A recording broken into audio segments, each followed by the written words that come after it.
FAR. Como les digo, este es el mismo documento de la vez pasada porque hubo varios temas que no terminamos de discutir y quería ver qué habían encontrado al respecto. Hay algunos que nos los saltamos porque esencialmente lo que vamos a decir desde ya ese lo vimos en la mesa redonda de hace 15 días. Y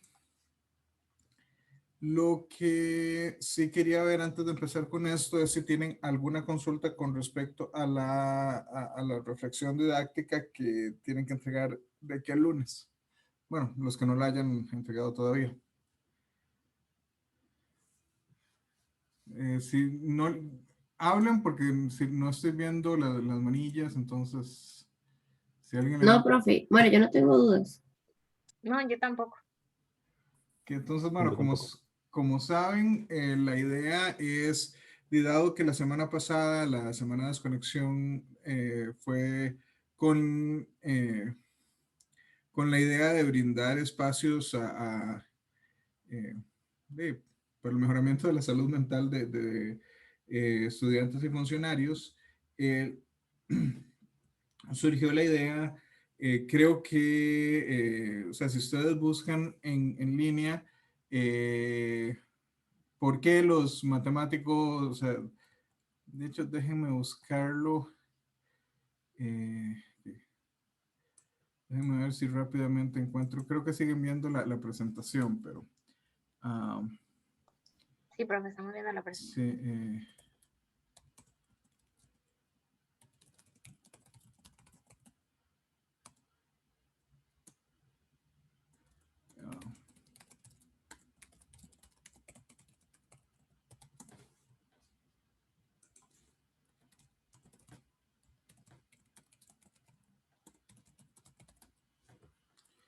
y déjenme ver, porque si uno va a Quora, lo que pasa es que estoy buscando en español y no encuentro, en español encuentro mucho en inglés, pero lo estoy haciendo así como al vuelo, ¿verdad? Entonces,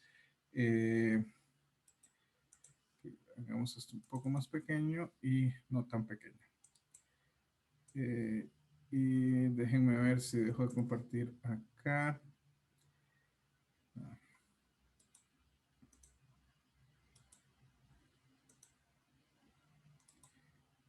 Okay. O sea, rápidamente en Quora en español.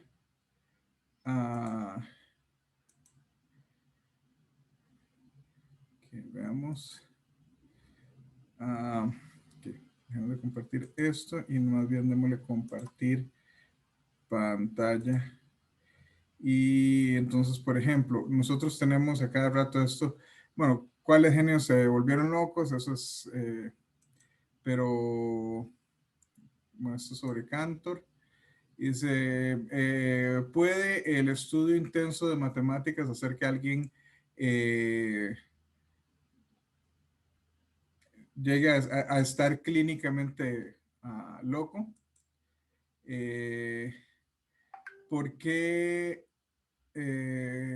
un matemático tiene que estar que estar loco o okay.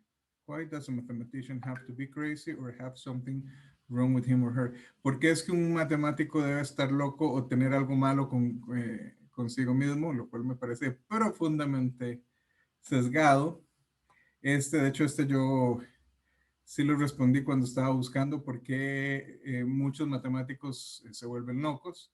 Y mi respuesta ahí a grandes rasgos, pues justamente cuando estaba buscando de esto, me salió esta que dice, bueno, lo que yo digo es que, ¿qué significa? Significa que hay una cantidad de gente que se vuelve loca más que en la población en general y para eso no hay prueba. Y eso es, o sea, eso es exacto, ahí yo justifico que esencialmente, según las estadísticas, como un 46% de la población va a tener algún problema de salud mental a lo largo de su vida.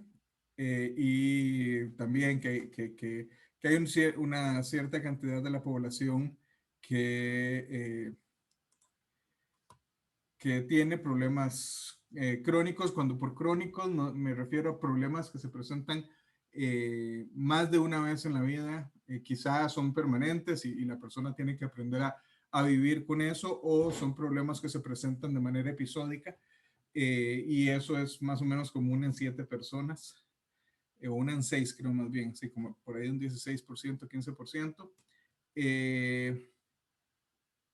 Y que como hay una gran cantidad de personas que de verdad se ven afectadas por salud mental, pues evidentemente algunas de esas personas van a ser matemáticos. Una de las cosas que sí, cosa curiosa que sí encontré, que es el único estudio que encontré, que pueden buscarlo, que dice que los matemáticos sí tenemos un riesgo al suicidio un poco mayor que bueno, ni tampoco, pero, o sea, mientras que en la población en general el riesgo de suicidio es del orden de como de 13 a 14 personas por cada 100,000, en los matemáticos llega a 22 de cada 100,000. Eso quiere decir que es como un 50% más que la gente, o sea, que la población en general, pero hay otras profesiones que tienen tasas de suicidio mucho más altas, o sea, llegando algunas hasta 80 por cada 100,000 personas. Pero en fin, la idea es que discutan si hay o no alguna correlación, y si encuentran algo distinto a lo que les estoy mencionando, pues perfecto, sería interesante verlo. Y el segundo punto es con respecto a a la labor del docente. ¿Cuál es la responsabilidad del docente frente a a los problemas de salud mental de sus pupilos? Partamos, y espero que eso sea una opinión compartida por la mayoría, o espero por todos, que un docente jamás, bajo ninguna circunstancia, debe intencionalmente atentar contra la salud mental de un estudiante bajo ninguna circunstancia, ¿verdad? O sea, eso es claro. Pero una cosa es, o sea, ¿qué tanto podemos subir el estándar? O sea, porque ese es un estándar muy bajo. O sea, es simple y sencillamente que uno no va a hacer nada intencional para herir a esa persona en su salud mental de alguna manera. Pero, por ejemplo, ¿de qué sucede si usted, qué sé yo, por ejemplo, algo que pueden considerar como parte de la discusión?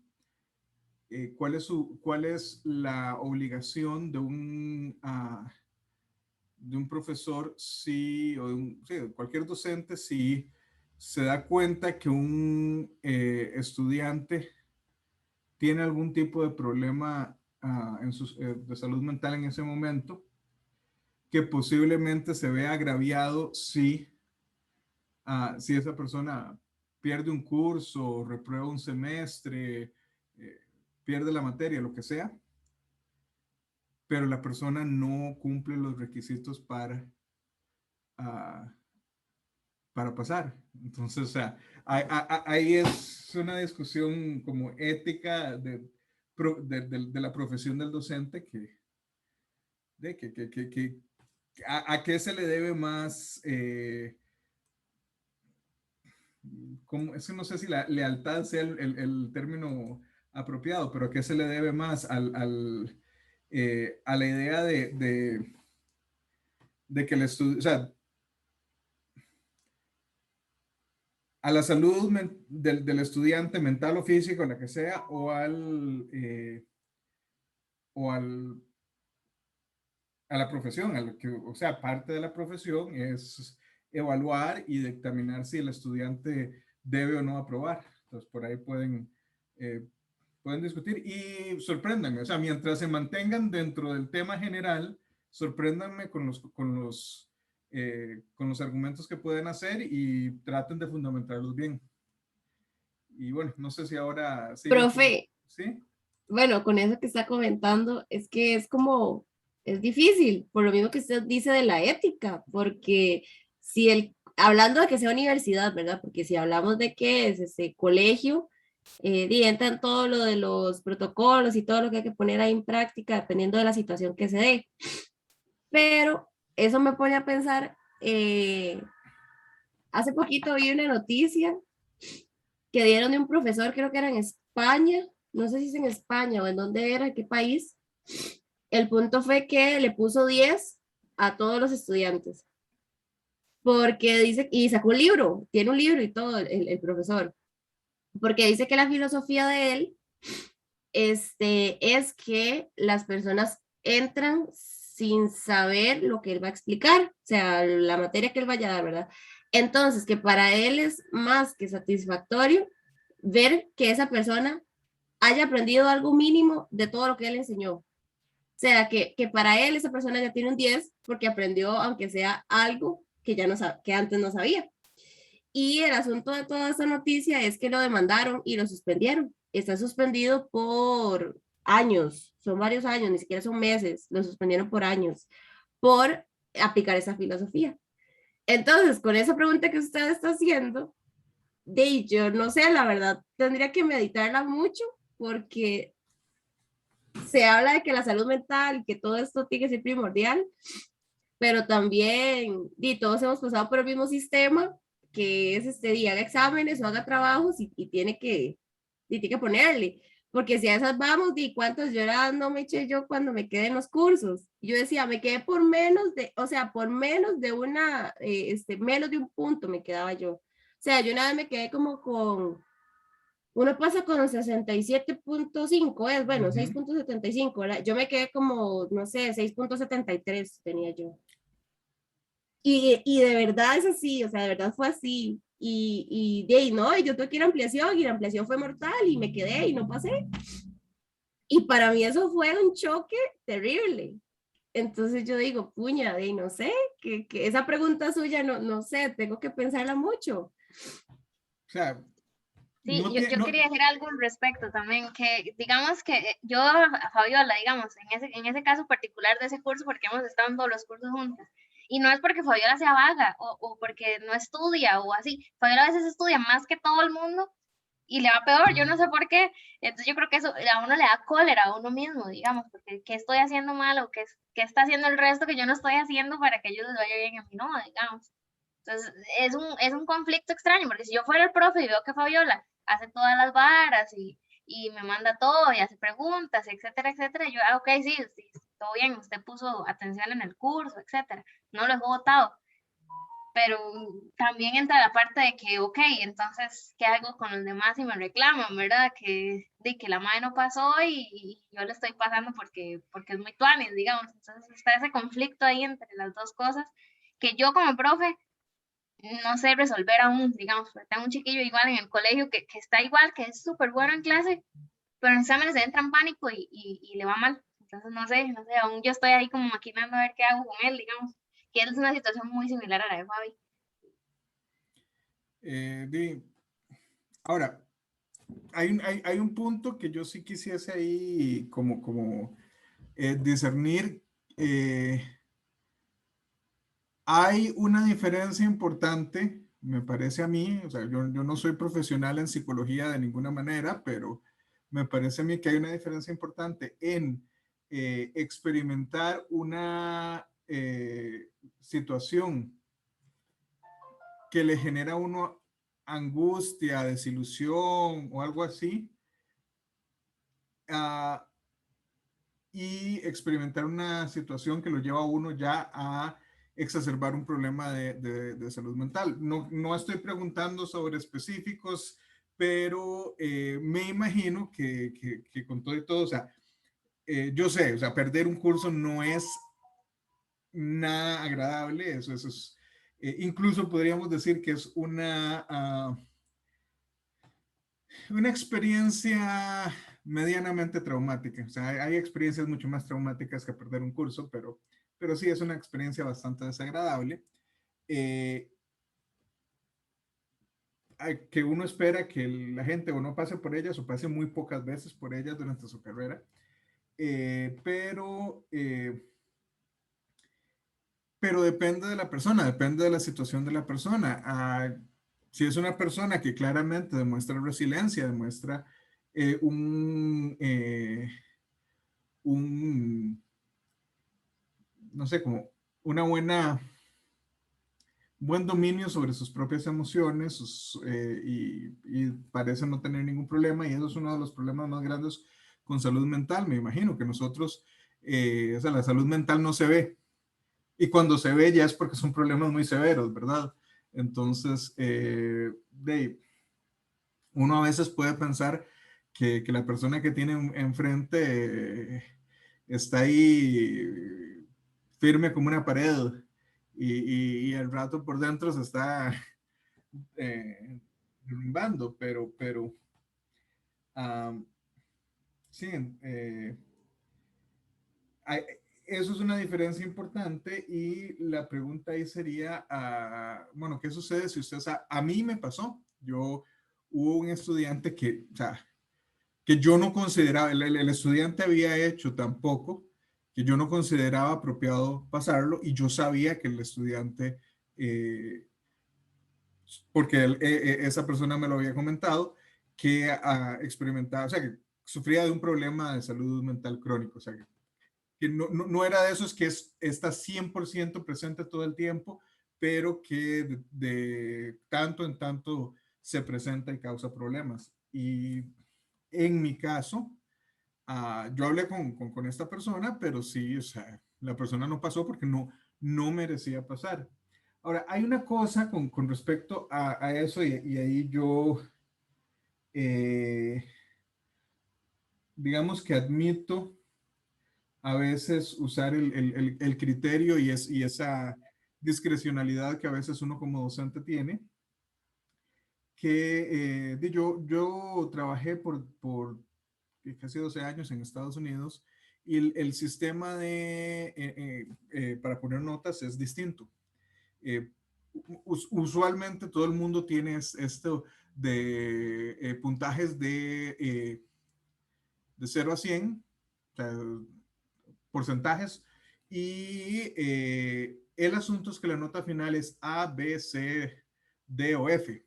F es que lo perdió, D depende de qué tipo depende de cosas en el programa, puede que pase, pero que sea como, ok, cumplió lo mínimo, pero no se ve bonito, y depende, si es un curso de carrera importante, en algunas carreras, si usted saca una D, tiene que repetirlo, tiene que sacar de C para arriba. C es promedio, B es buenillo, y A es muy bueno. Y uno tiene que hacer la conversión. Usualmente uno lo que pone en el sílabus, perdón, en la carta del estudiante, es que uno lo va a poner, qué sé yo, que el mínimo va a ser que de 90 para arriba A, de 80 para arriba B, de 70 para arriba C, de 60 para arriba D, y de 60 para abajo F. A veces uno se da cuenta, y eso es una de las cosas que a veces, no sé, como que resulta diferente en la forma de calificar, porque uno sabe, y eso ustedes lo van a experimentar si no lo han experimentado todavía como docentes, que uno toma, a veces uno hace un examen y uno está preocupado como, madre, me los voy a sonar. Esas notas van a estar terribles. Y casi todo el mundo sale súper bien. Y a veces uno dice, madre, hizo un examen que es un queque. Y se lo suena. O sea, a mí me han pasado ambas. A mí me han pasado ambas. Y eso a veces es complicado, y yo diría que a veces casi imposible realmente predecir el comportamiento de un examen. Ahora, claramente uno puede hacer exámenes excesivamente fáciles y exámenes brutalmente difíciles. O sea, uno puede hacer ambas, pero a veces uno quiere estar como en el medio, algo que no es ni muy fácil ni muy difícil, y a veces uno piensa que se fue para un lado del medio y más bien se fue para el otro. Uh, y como ese tipo de cosas pasan, entonces uno tiene la discreción en Estados Unidos de bajar el top. Entonces que yo digo, ok, mira, yo hice 4 exámenes, pero 2 de esos sí, la verdad es que me los soné y no es culpa del estudiante. Entonces uno puede decir, bueno, que la A en vez de ser a partir de 9 o de 90, sea a partir de 85.7, por decir algo. Y que la B sea a partir de taca-taca. Y a veces, yo he hecho eso, yo a veces digo, ok, mira, pongámonos la mano en el corazón, sí, aquí hubo ciertas cosas donde las cosas no salieron como uno esperaba y quizá eso, yo nunca bajo, a veces subo, trato de no subir por mucho y lo que sí me aseguro es, o sea, qué sé yo, algo que yo no haría bajo ninguna situación y pongo a Madeline y a Fabiola porque son las dos que estoy viendo acá. Digamos que, no sé, imaginémonos esos que son A y B, A, B, C y D. Y yo digo, mira, yo dije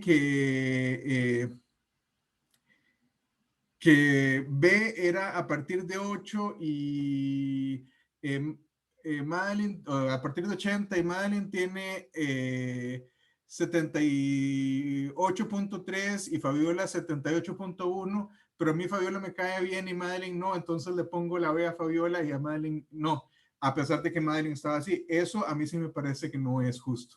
O sea, a mí sí me parece que si usted va a empujar a alguien, todos los que están por encima de ese alguien también se benefician de ese empujón. Y aunque no está escrito en las reglas, es algo que yo creo que se entiende, justamente por eso, porque uno sabe que a veces uno plantea un esquema de calificación pensando en una situación ideal de un curso y ningún curso es ideal, o sea, siempre hay, con la experiencia uno logra afinar un poquito esos detalles, pero nunca son 100% precisos. Entonces, por ahí es que uno puede tomar como esas medidas correctivas. Y igual que lo que dice el reglamento, dice que uno siempre debe redondear a favor, o sea, a favor del estudiante. Por eso es que siempre los .25 y .75 redondean para arriba, ¿verdad? Yo siempre aplico lo mismo. Si doy un empujón que no sea muy grande y siempre es para arriba, nunca para abajo. Okay. No sé si hay alguna otra pregunta. Okay, entonces, vamos a los temas que habíamos visto. Este fue el primer tema y este sí lo discutimos bastante, que era sobre por qué el orden de estos, de los cuerpos, de los planetas y en el sistema ptolomeico. Y hablamos de los tránsitos y de los eclipses y de cómo esos pueden justificar por qué un cuerpo puede estar más cerca o más lejos que el otro si uno asume que la Tierra es el centro y que todo gira alrededor de la Tierra. Hay una pregunta, no, esa no la había planteado, pero tiene algo que ver con lo que hablamos de tránsitos y todo eso. Una cosa extraña es que históricamente la verdad es que está este mito de que la mayor parte de la gente pensaba que la Tierra era plana y no aparece haber evidencia histórica de esto. Sin embargo, por alguna razón, al día de hoy, o sea, en estos momentos hay más tierraplanistas vivos en la Tierra de lo que ha habido en toda la historia de la humanidad. ¿Cuáles son argumentos sencillos para, quizá no para probar, pero argumentos sencillos, pero al mismo tiempo convincentes de que la Tierra no debe ser plana?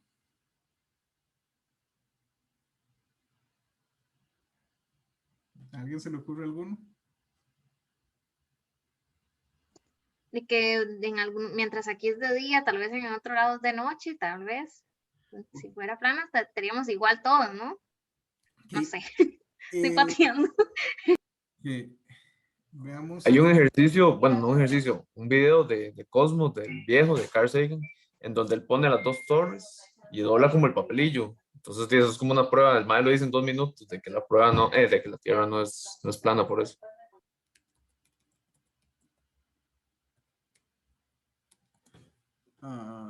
Que veamos rápidamente. Vámonos a las imágenes. Es que estoy tratando de ver, porque hay una forma, es como esto, que ellos asumen que el Sol es mucho más pequeño y está mucho más cerca de lo que es. Déjenme ver si es que no hay uno más grande, porque este no parece ser lo suficientemente grande como para verlo. Ok. Bueno, aquí está. Esta es una de las formas en las que ellos tratan de decir que sí se puede hacer de que la Tierra sea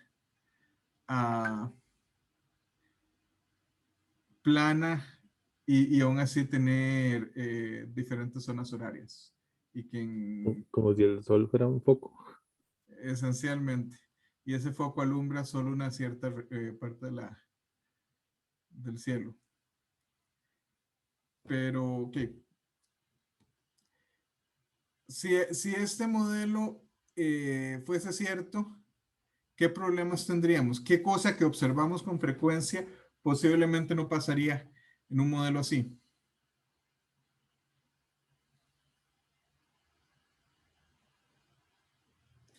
Fabi, si está hablando, no le estamos escuchando, está muteada.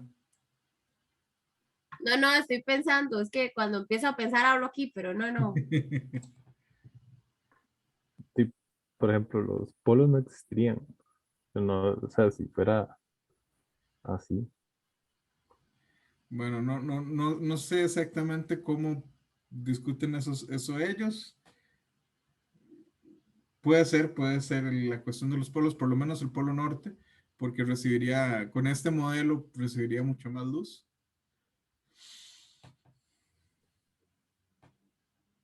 Y el clima, todo también sería como. Pero bajo ese modelo, ¿cómo explica uno lo que es el eclipse?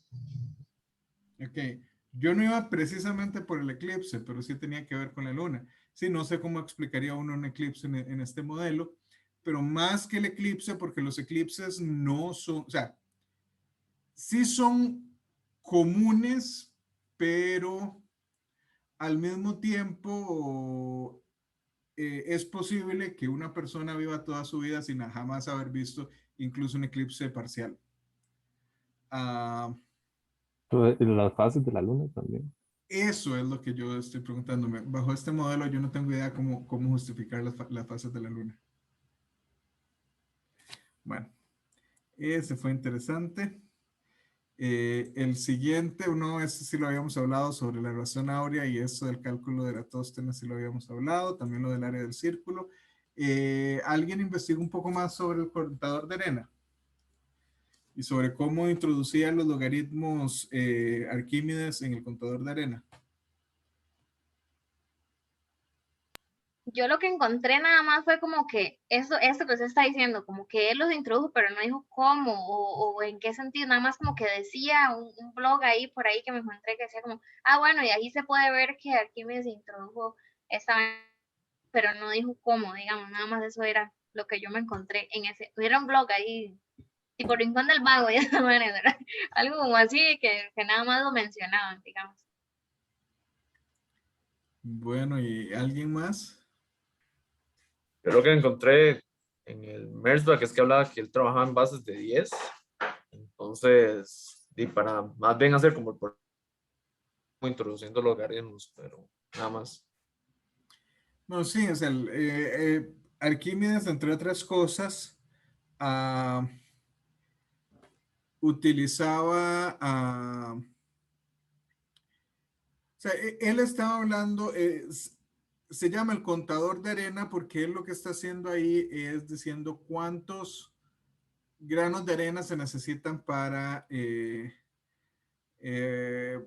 ciertas cosas. Entonces, ¿cuántos granos de arena se necesitan para llenar una cucharada, cuántos granos de arena para llenar un plato, cuántos granos de arena para llenar un estadio, la tierra, el universo, o sea, entonces como son cuestiones donde claramente el número exacto nunca va a ser exacto en realidad, o sea, uno puede calcular algún número, pero hay un límite grande a la precisión.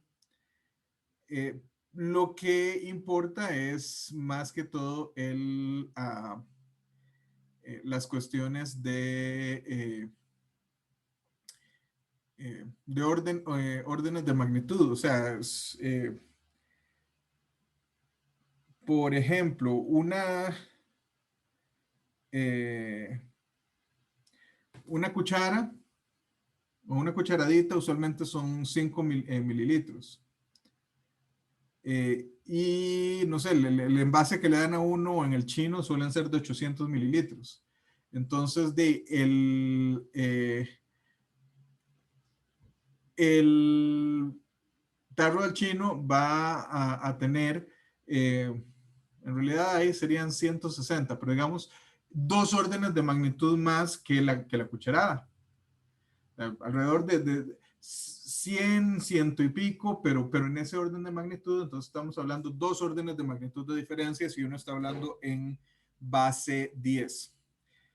Si uno se imagina, bueno, imaginémonos el Coliseo Romano y no tengo idea cuáles son las dimensiones del Coliseo Romano, pero yo me imagino que deben ser por lo menos unos 100 metros de radio y como unos 20 metros de alto. Entonces, si hablamos así, 100 metros no, perdón, 100 metros de diámetro, serían 50 metros de radio. Rápidamente, hagamos el cálculo rápido y podemos decir, veamos 50 por 50 por 20 por 3.14 más o menos. Estamos hablando más o menos de 150,000 metros cúbicos de capacidad, por decirlo de alguna manera, o lo cual es lo mismo aproximadamente 150 millones o 157 millones de litros. Bueno, si estamos hablando, redondeémoslo a 160 para que sea fácil. 160 millones de litros versus un tarro de chino que tiene 0.8 litros. Entonces estamos hablando que el Coliseo tiene 200 millones de veces lo que tiene el tarrillo ese de chino. Entonces estamos hablando de que ahí estamos hablando de 8 órdenes de magnitud. Y si pensamos, ok, si lo ponemos en vez de tarritos, lo ponemos con respecto a las cucharaditas de las que estábamos hablando primero, pues ya no son 200 millones, sino pasan a ser del orden como de 30,000 millones de cucharaditas. Y si vemos cuántos granos de arena hay en la cucharadita, pues imagínense, la verdad no tengo idea cuáles son las dimensiones exactas o aproximadas de un grano de arena. Entonces, ese tipo de cosas, a decir que algo es, o sea, decir que algo es 1 millón de millones veces más grande que otra cosa, nosotros solemos el cerebro humano no suele ser tan bueno con esas comparaciones con números tan grandes. O sea, nosotros podemos conceptualizarlo, pero no es tan sencillo ver esas diferencias. Es más sencillo verlo, ok, si estamos hablando de que algo es 1 millón de millones más grande que otra cosa, entonces estamos hablando que están separados por 12 órdenes de magnitud. Entonces, ese número es más sencillo de conceptualizar que, que los millones de cosas. Bueno, no sé si alguien tiene alguna otra contribución en este caso.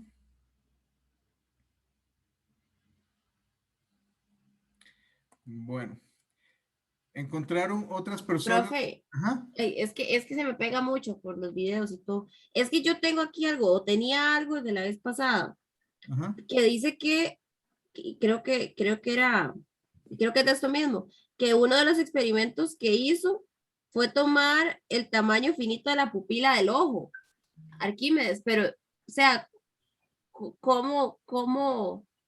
Mi pregunta más bien sería hacia usted, porque dice que el tamaño finito de la pupila del ojo, pero ¿y eso con qué fin? Porque es lo que se está explicando y todo tiene tamaños distintos y si empezó a hacer como pruebas, el tamaño finito de la pupila del ojo, eso más bien es algo muy pequeño o no sé si es que yo no lo estoy interpretando como debería ser. No, no, la verdad no sé de dónde salía eso, pero sí, por un lado, la pupila del ojo es algo con lo que uno está muy familiarizado. O sea, eh, todos nosotros hemos visto a alguien en los ojos, tenemos una idea bastante clara, tenemos ojos nosotros mismos y tenemos una idea bastante clara de cuál es el tamaño de un ojo y pues podemos, quizá no lo hayamos medido, pero tenemos una idea intuitiva de la pupila, de cuál es el tamaño. Eh, entonces puede ser un punto de comparación. Preguntemos, eh, preguntémosle a Google cuáles son las dimensiones aproximadas de un grano de, bueno, sal o de arena. A ver qué nos dice. Granulometría de la arena. Bueno, veamos cuál es la granulometría de la arena. Ah, no, esto es mejor. Vamos. Encontramos algo acá. Eh,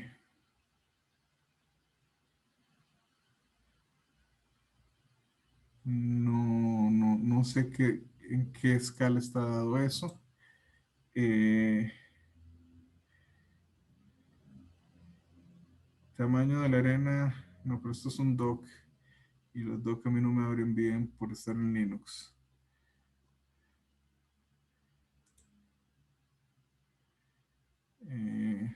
Que la arena es definida por los geólogos como cualquier roca que es menor a 2 milímetros de diámetro y mayor a un 16avo de milímetro de diámetro. Ok. Entonces, un 16avo de milímetro de diámetro son en el orden de 80 micrómetros. Eh, entonces, si uno asume que la pupila del ojo puede tener quizá 1 centímetro y uno está pensando de los granos más chiquititos, pues solo en llenar una superficie semejante sin que sea una esfera, solo la superficie interesante. Si asumimos que es 1 centímetro, de ahí, ¿cuántos necesitaríamos?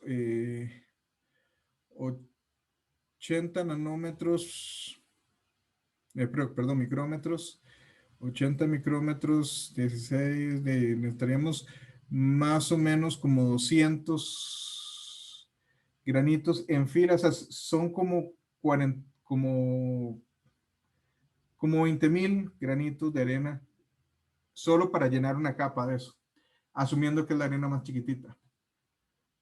La más pequeña de la que hablan aquí, que es un 16avo de milímetro. Entonces, sí es, o sea, es ese tipo de cosas donde uno puede empezar a pensar en las diferencias de magnitud con algo que incluso es bastante pequeño, porque nuevamente la pupila del ojo en relación a...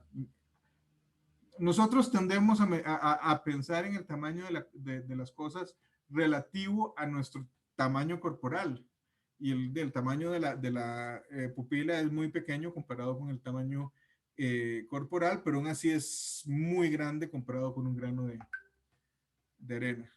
No sé si eso responde a su pregunta. Ok. Bueno, Sí. el siguiente era, este es Filippo Brunelleschi, que yo les había comentado que, entre otras cosas, él era arquitecto y artista, pero él hace una descripción de la idea esta de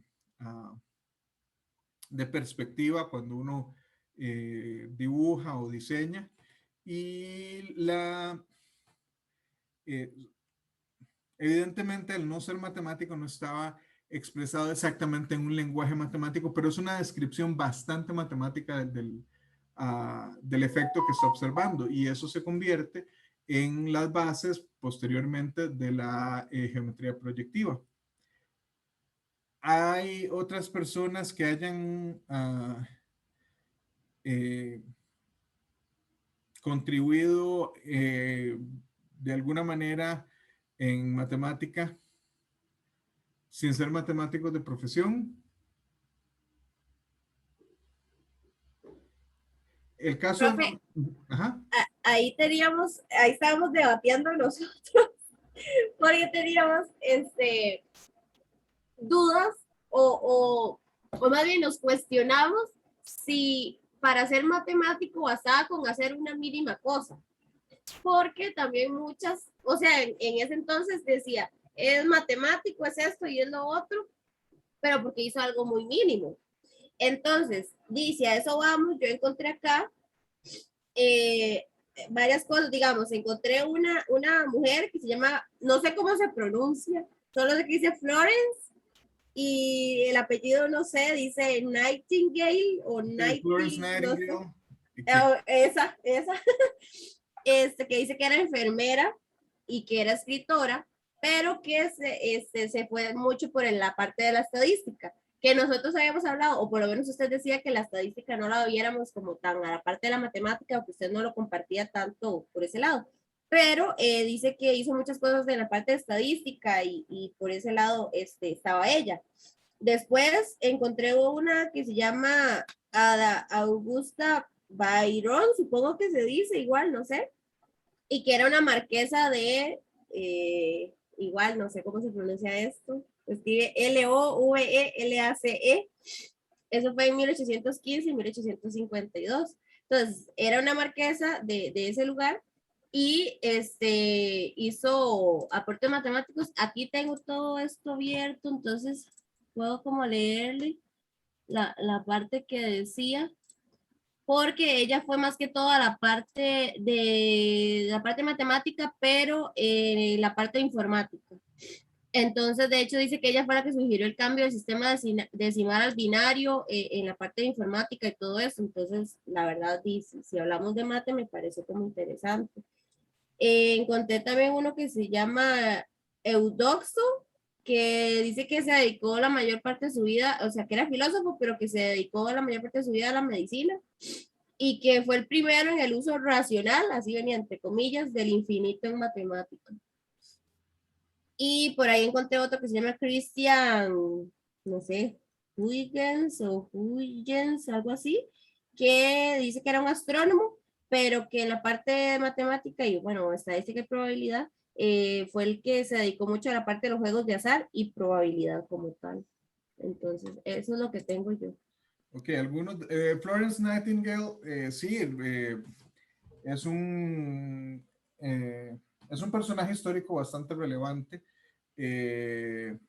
Nightingale, entre otras cosas, era, o sea, es una de las que promueve la creación de la Cruz Roja, si no estoy equivocado, a nivel mundial. Y entre otras cosas, durante la Primera Guerra Mundial, ella es una de las que va al campo de batalla a recoger heridos y tratar de salvarles la vida. Uh, es de hecho una de las cosas que uno aprende si uno se pone a estudiar un poco de historia con detenimiento, es que nadie es 100% bueno y nadie es 100% malo. Pero con Nightingale es, a mi parecer, un personaje muy positivo en la historia, hay algunas de las visiones que ella tenía que son cuestionables, pero son entendibles en el contexto histórico en el que ella se desenvuelve. Y sí, ella es una de las primeras que empieza a usar, no solo a usar, sino a desarrollar herramientas estadísticas dentro de lo, cuestiones adyacentes a la epidemiología. Okay. No sé si han encontrado a otras personas. Dejé de compartir porque quiero sacar a unas cuantas.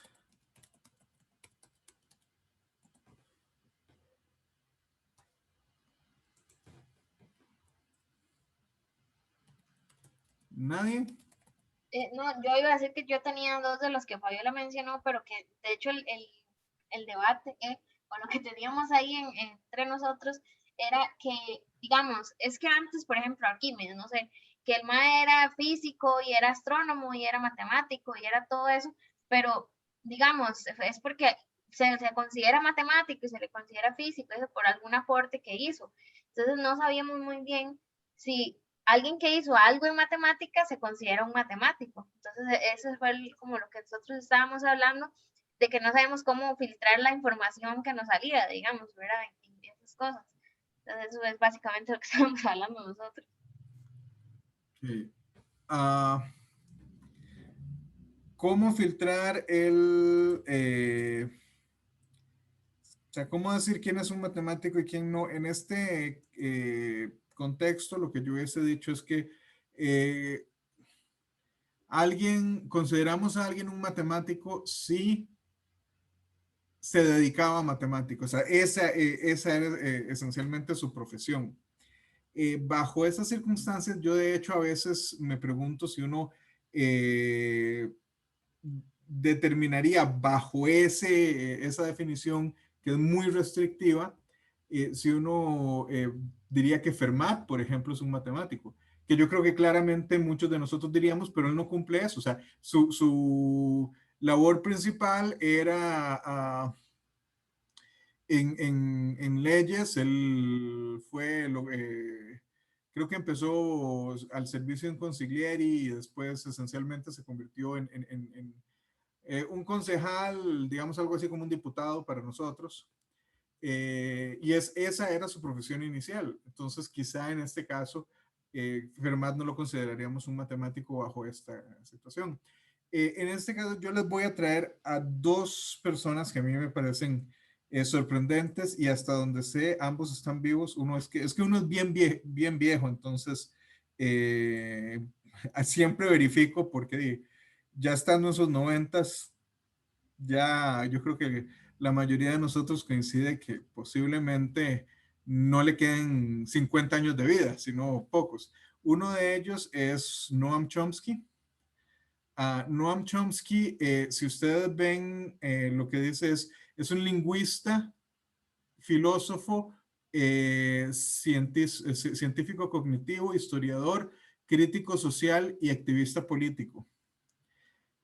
Sin embargo, a finales de los 50, principios de los 60, él saca una teoría sobre la lingüística divina y es esencialmente donde él matematiza la geometría, o sea, la lingüística. Esencialmente lo que él hace es que él crea una jerarquía de lenguajes formales, donde estas jerarquías esencialmente lo que hacen son impone ciertas reglas sobre la forma en la que las lenguas se comportan.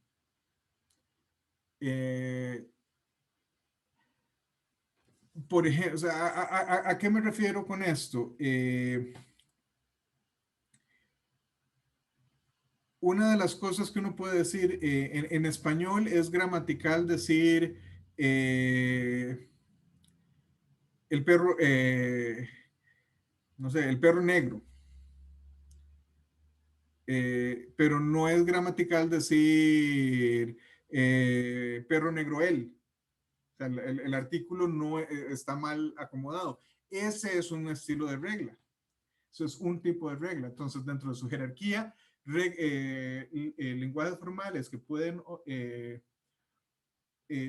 ser, tener ese tipo de reglas están en un cierto punto de la jerarquía por debajo del cual no pueden aparecer reglas como estas. Otro tipo de regla es la regla de... no es exactamente autorreferencia, pero anidamiento. ¿A qué nos referimos con anidamiento? Yo puedo decir, mira, es que estuve hablando con el esposo de la hermana de Roberto, por decir algo. Y eso es perfectamente entendible en español. Ahí uno está anidando, porque uno tiene a Roberto, que hay alguien que tiene una relación con Roberto, que es la hermana, y la hermana tiene, creo que fue eso lo que dije, el esposo de la hermana, bueno, lo que sea. Digamos que es el esposo de la hermana de Roberto. Entonces, Roberto tiene una hermana y esa hermana de Roberto tiene un esposo. Entonces, ese tipo de construcción donde uno puede hacer un solo sujeto compuesto de esa manera, empieza en lo que se llaman lenguajes libres de contexto. O sea, sí. O sea, lenguajes con gramáticas libres de contexto, así es, context free grammar. Y curiosamente, al parecer, esencialmente todas o sea, hay dos cosas. Por un lado, esencialmente lo que está poniendo es una especie de modelo lógico, lo de teoría de modelos que conocemos. Bueno, los lenguajes formales son algo parecido a un modelo dentro de teoría de modelos, no exactamente, pero parecido, y se crea este mismo tipo de estructura lógica.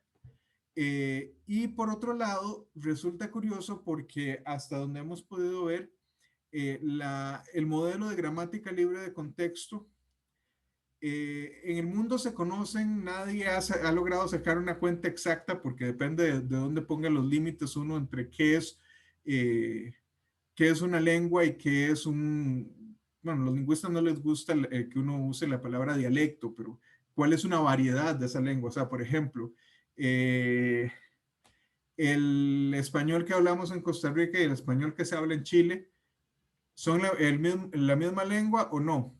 Yo diría que sí, son diferentes variedades de la misma lengua, pero a veces las diferencias no son tan claras. Pero digamos que nosotros estimamos que hay en el mundo alrededor de unos 6,000, unas 6,000 lenguas que se hablan en el mundo. Y de todas las que se han estudiado, solo 3 no calzan con el modelo de una gramática libre de contexto. Una porque cae por debajo, esencialmente porque ese tipo de construcción justamente que yo les dije de anidamiento el esposo de la hermana de Roberto, ese tipo de construcciones no se pueden hacer, que ese sí lo mencionamos en la primera clase, que es el piraja, que entre otras cosas lo mencionamos porque no tiene concepto de número. Pero hay otros dos y eso sí no me acuerdo. Sé que uno es por ahí de la región del Cáucaso, Georgia, por esos lugares ahí, Mar Negro, pero no recuerdo la lengua exacta, que resulta que es más compleja, que hay cosas que la lengua hace que no se pueden hacer dentro de dentro de una lengua con gramática libre de contexto.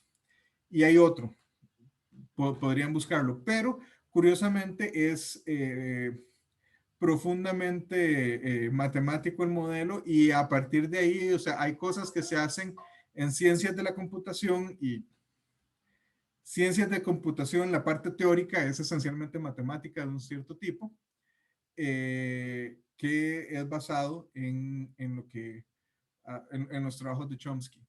La siguiente, esta muchacha es carguísima y es mucho más joven, es apenas unos pocos años mayor que yo, que es Pardis Shavetti. Ella es Ay, la chavala de todo también. O sea, ella es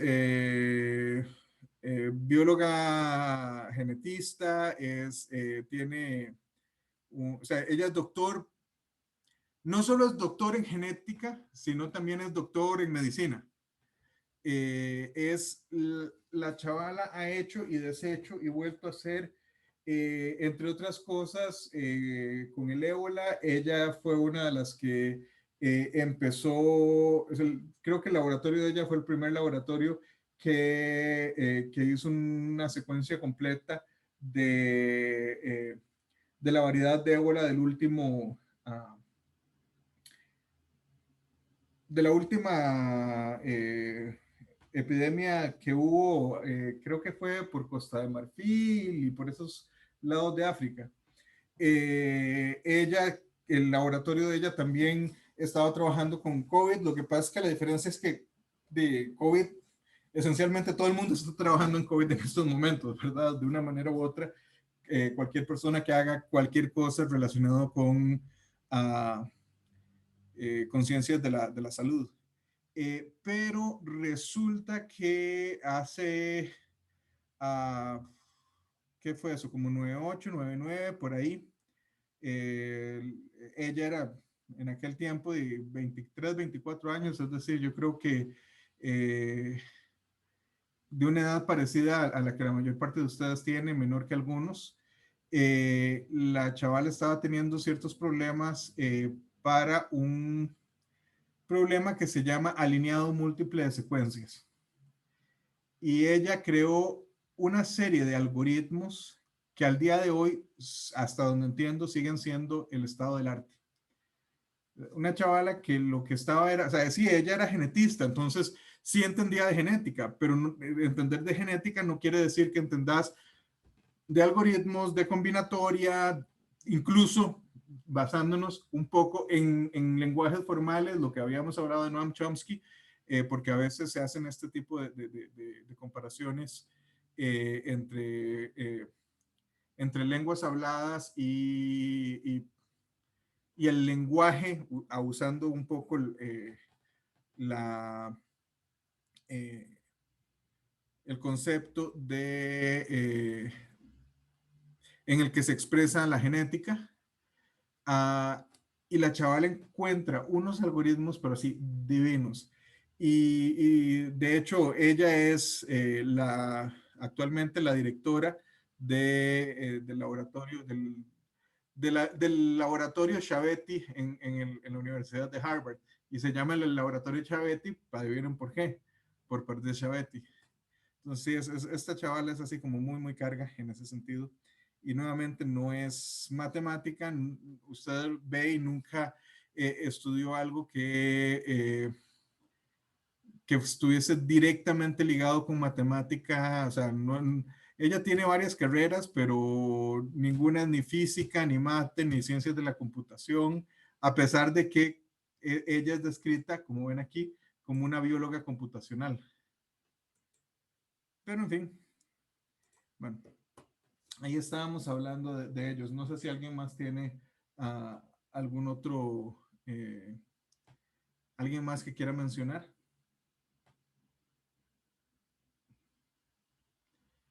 Y ustedes tienen razón, a veces es muy difícil decir, o sea, a quién le llamamos matemático y a quién no, porque eh, por eso es que les estaba diciendo, bueno, consideremos a alguien que no sea, por ejemplo, en estos momentos yo diría, una persona que no tiene un título en matemática, digamos que no es matemático, como el caso de las dos personas que les acabamos de mencionar. Pero también en el pasado habían personas que nunca tuvieron un título en matemática o que incluso ni siquiera habían universidades para que dieran esos títulos y que nosotros los consideramos matemáticos. Bueno, y si nadie tiene otro matemático, alguien logró definir lo que el cálculo de la huella, porque esto sí se me olvidó ir a buscarlo como para entender, lo que a veces es más complicado. No, hombre, profe, yo no lo logré. No, pero yo tampoco. No, profe, eso yo no sé. Pero yo estuve viéndolo, pero no sé si lo que ellos toman por la distancia a la sombra sí es esa parte, porque Hasta donde entiendo sustituir es esto. O sea, la ajá, teoría de la sombra es, o sea, nosotros estamos asumiendo que estas dos, o sea, que tenemos, no sé, dos varillas, algo así, de la misma altura y alineados o colineales con la proyección de la fuente de luz. Entonces, la idea es cuál es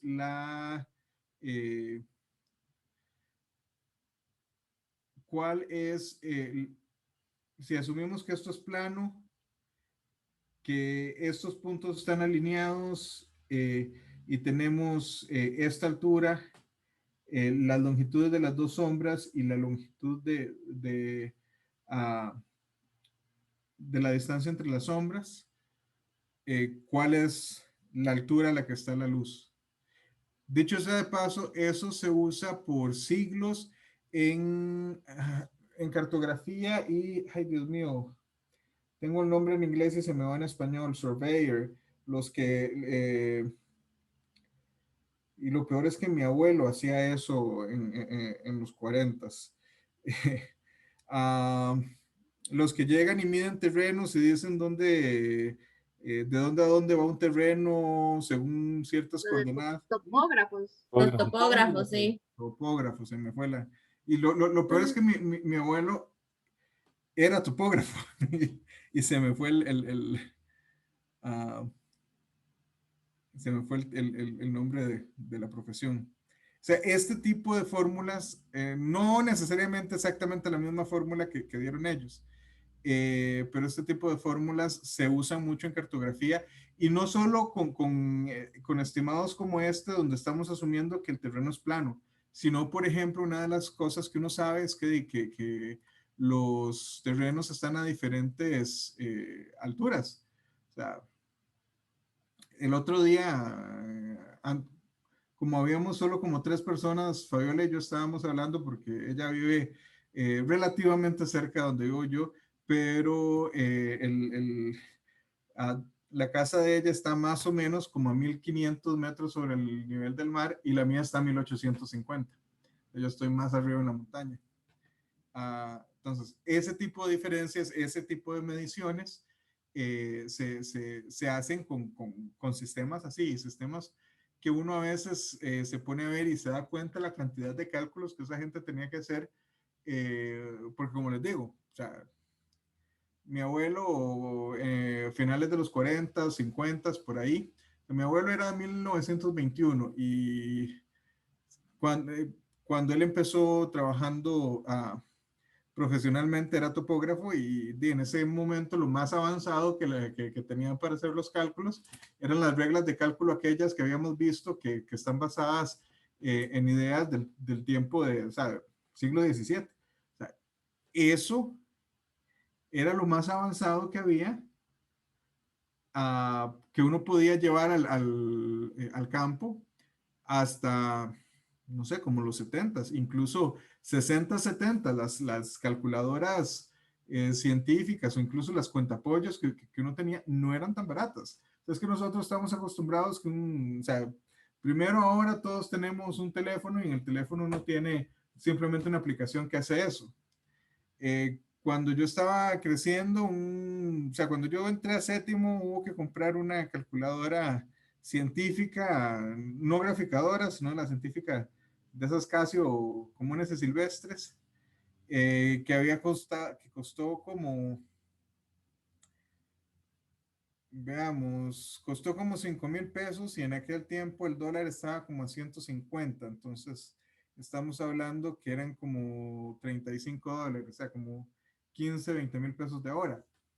Que eso es algo que realmente, pues, no son pesetas, uh, pero es algo que uno puede, o sea, no está fuera del alcance de la mayoría de las personas.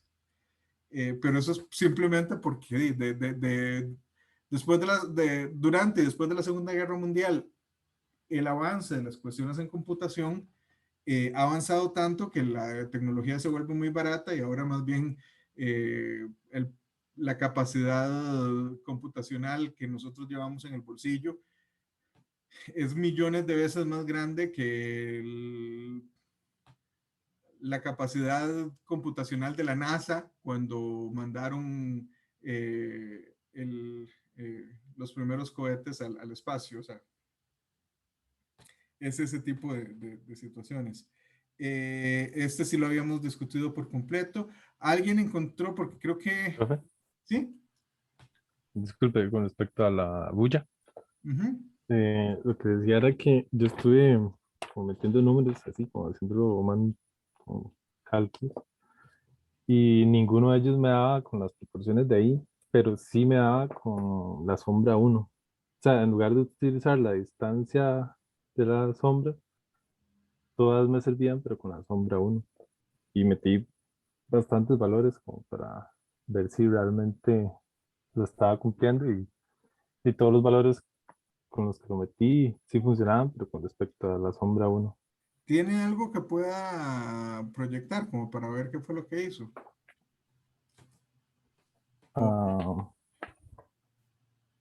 es que lo revisé en hoja y tengo que bueno, sacar una entonces, foto. si puede en algún momento lo dejamos para la próxima mesa redonda, que no sé si lo hacemos la próxima semana o no, pero sería interesante ver lo que usted dice a ese respecto, suena interesante, pero sí, si lo hizo en papel, yo sé que a veces es muy incómodo como tratar de poner la cámara o mostrarlo al webcam entonces, si puede, si tiene tiempo, no tiene que ser nada elaborado, pero puede hacer o sea, si puede presentar algo, por lo menos que nos dé una guía visual mientras usted nos explica qué fue lo que hizo, sería, se lo agradecería mucho. Ok. Bueno, como dijimos, esto de Descartes y Papus sí lo habíamos hablado bien. Y lo que teníamos, el último, sí creo que es el último tema, sí.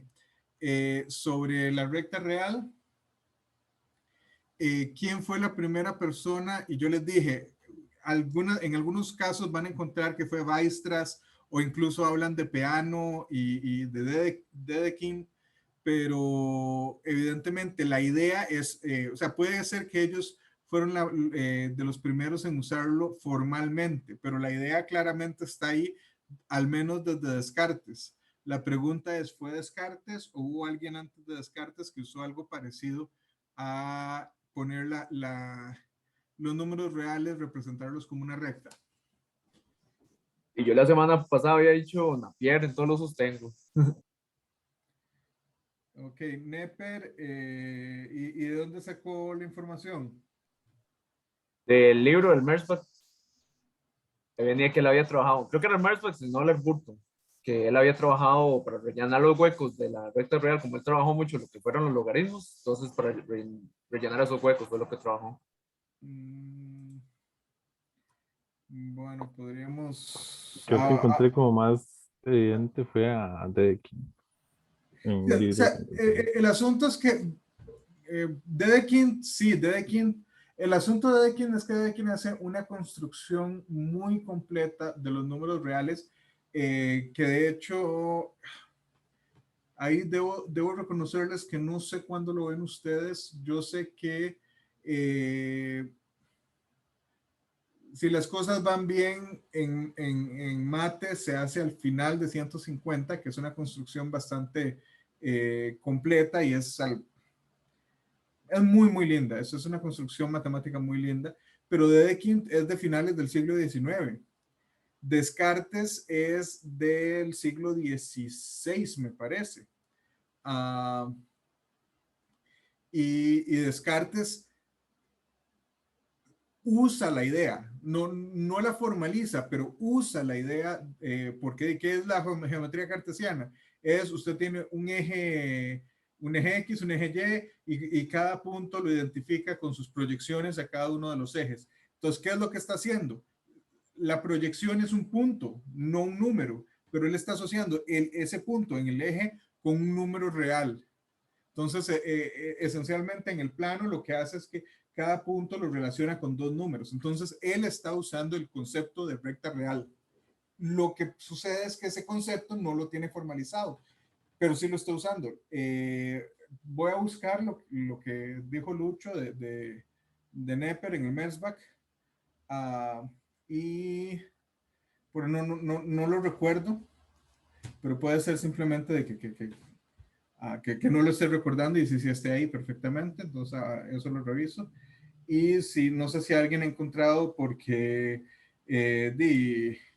Nepper también es, creo que siglo XVI. Veamos, ¿qué dice? Dice John Nepper, sí, del siglo XVI y principio del XVII, nacido el 1 de febrero de 1550. Podríamos... ¿De qué siglo es Cantor? Cantor es del finales del siglo XIX, principios del siglo XX. Ah, sí. Cantor ya... Cantor creo que muere no mucho después de la Primera Guerra Mundial. Veamos. Gregor Cantor, preguntémosle. Ay, ustedes no están viendo esto. Gregor Cantor nace, de hecho no murió antes de terminar la Primera Guerra. Gregor Cantor nace el 3 de marzo de 1845 y muere el 6 de enero de 1918. Sí, o sea, oficialmente la guerra, bueno, depende de lo que uno tome como el final de la Primera Guerra, pero la mayor parte de la gente lo toma a partir del inicio del armisticio, que por hacerlo de una manera, o sea, el armisticio es el 11 de noviembre, que es el 11 del 11, por alguna razón decidieron ese día. Y el 11 del 11, creo que era al mediodía, era que paraban todas las hostilidades. Entonces sí es bastante más reciente. Okay, bueno, eso era lo que teníamos para hoy. No sé si hay algo más que quieran conversar. Es que yo, digamos, con eso de la recta, encontré un artículo bastante vacilón, pero van haciendo como la construcción de que algunos solo tenían la recta, pero digamos, como para los números positivos, y que iban como agregándole pero negativos y demás. Y uno de los que mencionan es a Michael Stifel, algo así, no sé cómo se pronuncia, que lo trabajó bueno, él pidió de 1487 a 1567, que él fue como el que agregó los negativos como números menores que cero y los positivos como que mayores que cero en la recta. Pero no sé si eso, el hecho de que trabajaran solo con naturales, se puede Le escuché bien y es que, no sé, como que se le cortó un toquecito, a mí me pareció. Me dice que esta persona es de 1487 a 1567. ¿Fue correcto eso lo que le escuché? Sí, Entonces eso es, bueno, esta persona ya era bastante mayor para cuando nació Nepper, entonces sí predecería Nepper. Si quiere, mándame un correo al respecto, sería interesante porque no conozco esa parte. Ah, usted mencionó el nombre, pero el nombre no me sonó. Sería interesante verlo. ok. Okay. Bueno, ¿alguna otra contribución, pregunta, comentario? Bueno, si no hay preguntas, entonces podemos quedar acá y nos vemos el martes. Está bien, profe. Cualquier cosa me Bueno, pueden hacer preguntas. Si tienen cualquier pregunta con respecto a la asignación de la reflexión didáctica, pueden contactarme por WhatsApp. yo tengo una del teorema, pero ahí se la mando por WhatsApp también, bro. Ok, pero Bueno, damas y caballeros. Profe, perdón, bueno, yo le voy a preguntar sobre el teorema. ¿Usted va a habilitar espacio en mediación virtual? Sí, Ok, ok. bueno. Entonces nos quedamos acá. Gracias. Hasta luego. Muchísimas gracias, profe. Chao. Buena tarde. Igualmente.